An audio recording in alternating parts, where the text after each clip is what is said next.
So hello বন্ধুরা, আজ আমরা যাচ্ছি ঘুরতে। কোথায় না, আমার এক বান্ধবী আছে তার দিদির বাড়িতে। দিদির সাথে আমাদের একটু ভাব আছে, তাই আজ দিদির বাড়িতেই পরীক্ষার শেষে আমরা যাওয়ার সিদ্ধান্ত নিয়েছি। আমরা টিকিট কেটে নিয়েছি, এরপরে আমরা যাচ্ছি অপেক্ষা করতে, কারণ আমরা একটা ট্রেন মিস করে দিয়েছি আর পরের ট্রেন আমাদেরকে ধরতে হবে। আমরা কাশিমবাজার থেকে ট্রেনটা ধরবো। তারপরে আমরা মজা করছি, ওকে রাগাচ্ছি, আরও উল্টাপাল্টা যেসব মেয়েরা যে সমস্ত পাগলামি করে সেই পাগলামোগুলো করে যাচ্ছি, কারণ আমরা খুবই খুশি ছিলাম সেদিনকার।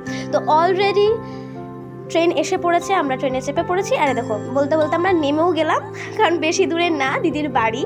আর তারপরে আমরা চলে আসলাম দিদির বাড়িতে। দেখো, এখানে হচ্ছে বাবু আমাদেরকে সারপ্রাইজ দেবে, মানে ও লুকোচুরি খেলছিল আমাদের সাথে, তো আমরা ওকে খুঁজেই ফেলেছি।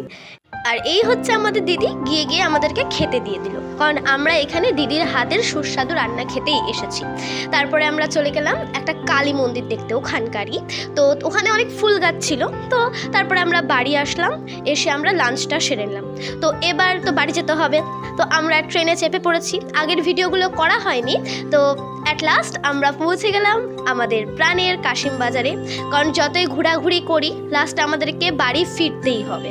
তো আজকের ঘোরাটা সত্যি খুবই সুন্দর হয়েছিল, আর পরীক্ষা শেষের হাওয়া গায়ে লাগানো খুব ভালো, আমরাও সেটা উপভোগ করে নিলাম। তো বাই গাইস।